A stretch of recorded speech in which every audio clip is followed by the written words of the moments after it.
সুন্দরবনে কোস্টগার্ডের পৃথক দুইটি অভিযানে অস্ত্র ও গোলাবারুদ সহ ছোট জাহাঙ্গীর বাহিনীর 2 জন আটক এবং জোনাব বাহিনীর হাতে জিম্মি থাকা 3 জেলে উদ্ধার।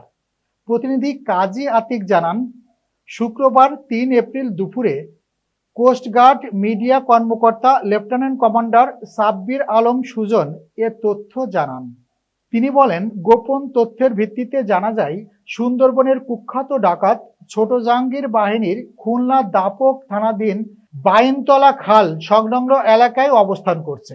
প্রাপ্ত তথ্যের ভিত্তিতে 3 এপ্রিল শুক্রবার ভোর 6টায় কোস্টগার্ড বেস মোংলা ও আউটগেস্ট লোলিয়ান একত্রিক উক্ত এলাকায় একটি বিশেষ অভিযান পরিচালনা করা হয়। ডাকাতদের ধাওয়া করে 2টি একনলা বন্দুক, 23 রাউন্ড তাজা কার্তুজ, 5 রাউন্ড ফাঁকা কার্তুজ, 5 পিস ইয়াবা ও নগদ 1100 টাকা সহ 2 জনকে আটক করে তাদের আস্তানা ধ্বংস করা হয়। আটক ডাকাত সোহাগ হাওলাদার বাগেরহাটের শরণখোলা এবং বাবুল ছানা খুলনার পাইকগাছা থানার বাসিন্দা।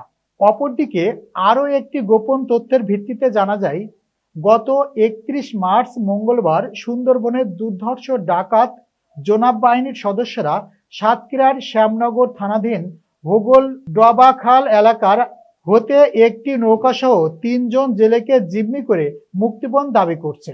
উদ্ধারকৃত জেলে ইনতাজ, মোশাররফ ও আনিস সাতক্ষীরার শ্যামনগর থানার বাসিন্দা। আটককৃত ডাকাত জব্দকৃত অস্ত্র ও গোলাবারুদের পরবর্তী আইনানুগ ব্যবস্থা এবং উদ্ধারকৃত জেলেদের পরিবারের নিকট হস্তান্তর কার্যক্রম প্রক্রিয়াধীন রয়েছে। গত 1.5 বছর হতে অদ্যাবধি বাংলাদেশ কোস্টগার্ডের ধারাবাহিক অভিযানে কুখ্যাত করিম শরীফ, নানা ভাই, ছোট সুমন, আলিফ এবং আশাবুর বাহিনীর মোট 61 জন ডাকাত সদস্য আটক করা হয়েছে।